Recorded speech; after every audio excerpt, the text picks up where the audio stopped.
We're now on the Beaver Dam, and this is my third day on it, I guess. Third, I guess. Yeah, third.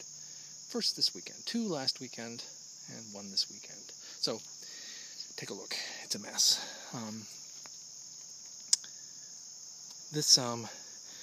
This was where the big mound was. We'll just step across the goo here. This pile of stuff right here is what was the mound, what was the Beaver Dam. You see I broke the whole thing down. This was pretty much a gigantic ant hill. The ants are still in there, clambering around, but I did a bunch of stuff. First of all, I found all of these logs and boards. I don't know, I don't know if it was me that had the brilliant idea or not, but we put all these boards over here in the front of the dam, sort of partially underneath sandbags. So coming over here, you can see these are the old sandbags that are still here. That row over there is where I'm starting a new one. I'm going to put a whole row all the way along here.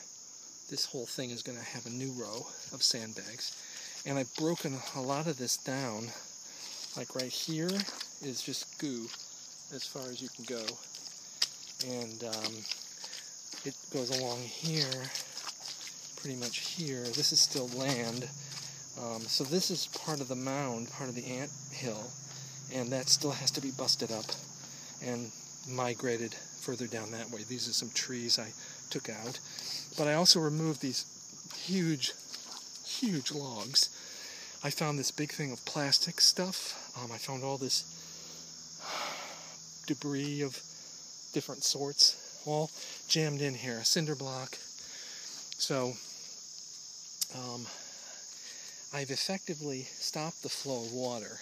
Well, more or less, I've stopped the flow of water. Let's see. If we look over here, this is where it was kind of pouring through here earlier today, and over there is where it had been pouring through. So it's stopped right now, but it's very temporary. I'm using what's called a vortex technique. I'll demonstrate it for you.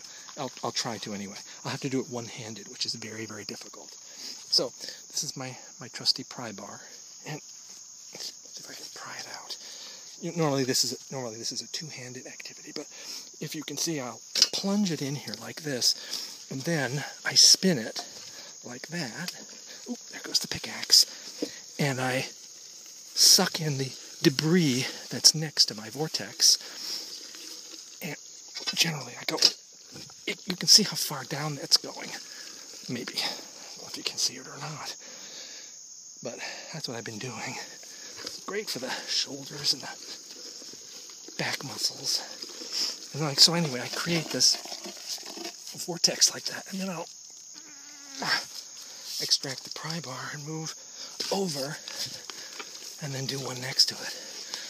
And the stuff keeps sinking down lower and lower because underneath all of this, there's still a lot of openings, but it's just too deep. I can't dig this entire area out. I don't have the time, let alone the energy. But stepping back from the Ghastly project,